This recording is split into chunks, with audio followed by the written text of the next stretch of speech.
আসসালামু আলাইকুম। আশা করছি সবাই ভালো আছেন।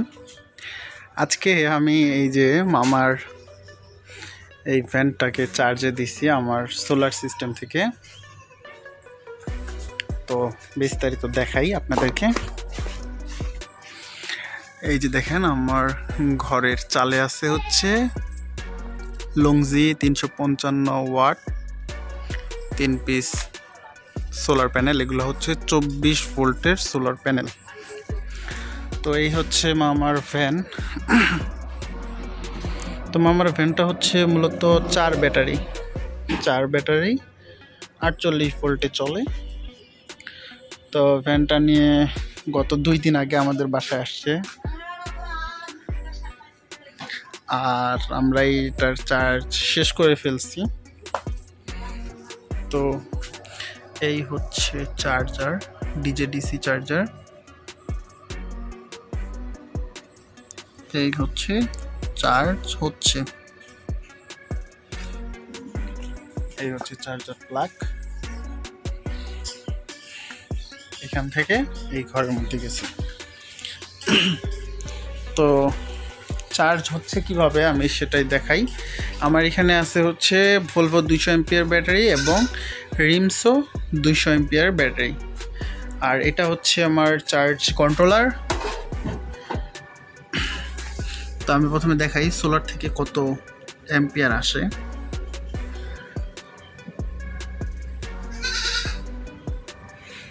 MPPT চার্জ কন্ট্রোলার আমার 1000 ওয়াট সোলার প্যানেল থেকে 20-22 অ্যাম্পিয়ার আসতেছে বর্তমান, যা হচ্ছে 277 ওয়াটের মতো 277 ওয়াটের মতো আসতেছে। আর এই হচ্ছে আমার ব্যাটারি ভোল্ট। বর্তমান ব্যাটারি ভোল্ট আছে হচ্ছে 12.87 12.8 বলা যেতে পারে। আর এটা হচ্ছে আমার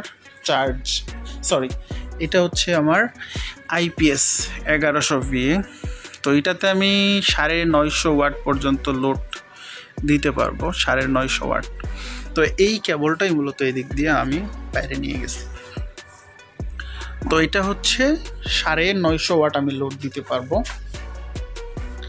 আর আমার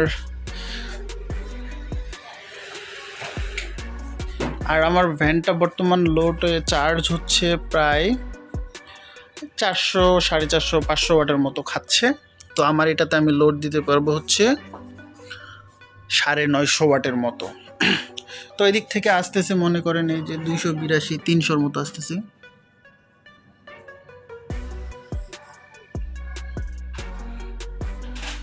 এই যে দেখাই,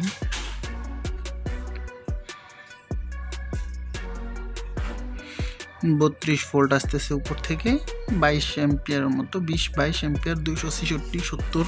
এখন কিন্তু রোদ নাই, বাইরে কিন্তু রোদ নাই, শুধু আলো আছে, কোনো রোদ নাই। তো এখন এইরকম আসতেছে। আর আমার ব্যাটারি ভোল্টেজ কিন্তু কমতেছে না, দেখেন এখনই 87 ছিল, এখন 91 আছে। তো ব্যাটারি ভোল্টেজ কিন্তু কমতেছে না, কিন্তু এই IPS থেকে আমার ফ্যানটা সুন্দর মতোই চার্জ হচ্ছে। এখানে বলে রাখি, এখানে কিন্তু আমার 12 ভোল্ট সিস্টেম, 12 ভোল্ট থেকে IPSটা 220 ভোল্ট করে দিচ্ছে। আর 220 ভোল্টকে এই ডিজে-ডিসি চার্জ কন্ট্রোলারটাকে 48 ভোল্ট করে চার্জ করতেছে। তো এটার আমি যদি স্পেসিফিকেশনগুলো দেখাই, এই যে এটা হচ্ছে 48 ভোল্ট, এটা 220 ভোল্টে নেয় ইনপুট। আর এটা পাওয়ার, সর্বোচ্চ পাওয়ার কারেন্ট খায় হচ্ছে 558 ওয়াটের মতো খায় কারেন্ট। তো আমার ওটাতে 1000 VA 1100 VA। তো ওইটা থেকে আমি 900 ওয়াটের মতো, 950 ওয়াটের মতো লোড দিতে পারবো। এই অনুযায়ী আর কি ব্যাটারিটা আমার সুন্দর মতোই চার্জ হচ্ছে। তো এই হচ্ছে বিষয়। তো সবাই চ্যানেলটি সাবস্ক্রাইব করবেন। এই যে চার্জ হচ্ছে,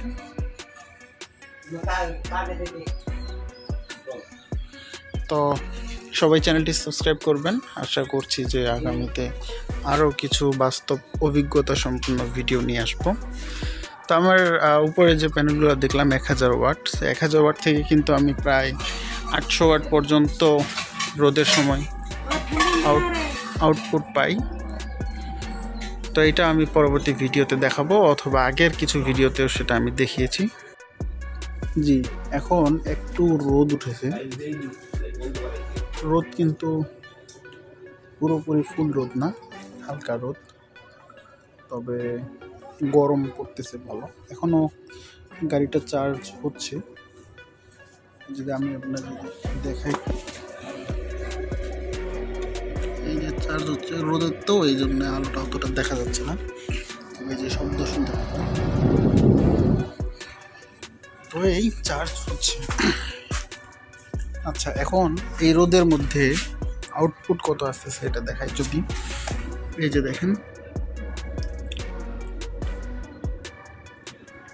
চার্জ কন্ট্রোলারে দেখাচ্ছি,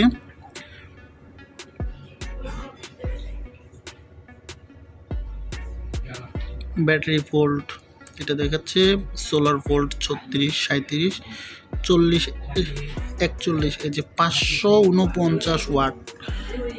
1000 ওয়াট থেকে এখন 549 ওয়াট আসতেছে এই চার্জ কন্ট্রোলারে দেখাচ্ছে। এখন কিন্তু আমার এগুলা ব্যাটারিও চার্জ হচ্ছে। এই যে দেখেন, একটু আগে এখানে ছিল 13.0 এর মতো, এখন দেখেন 13.45 হয়ে গেছে। এই ব্যাটারিগুলো এখন চার্জ হচ্ছে, এবং এই ব্যাটারিটাও, এই এখানে থাকা ব্যাটারিগুলো চার্জ হচ্ছে।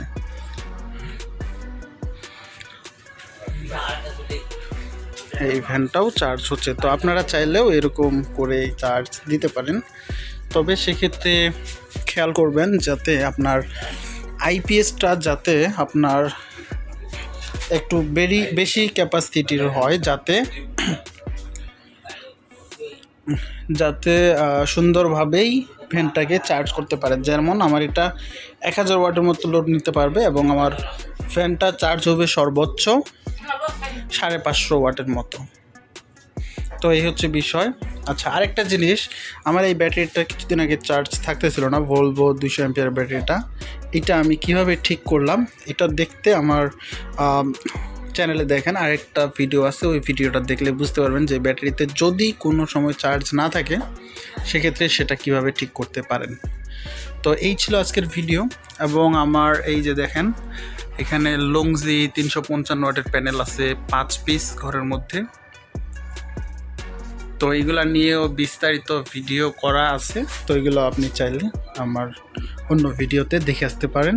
তো চ্যানেলটা সবাই সাবস্ক্রাইব করবেন। আশা করছি যে ভালো কিছু ভিডিও এবং সৎ রিভিউ দেওয়ার চেষ্টা করব। তো ধন্যবাদ সবাইকে, আসসালামু আলাইকুম।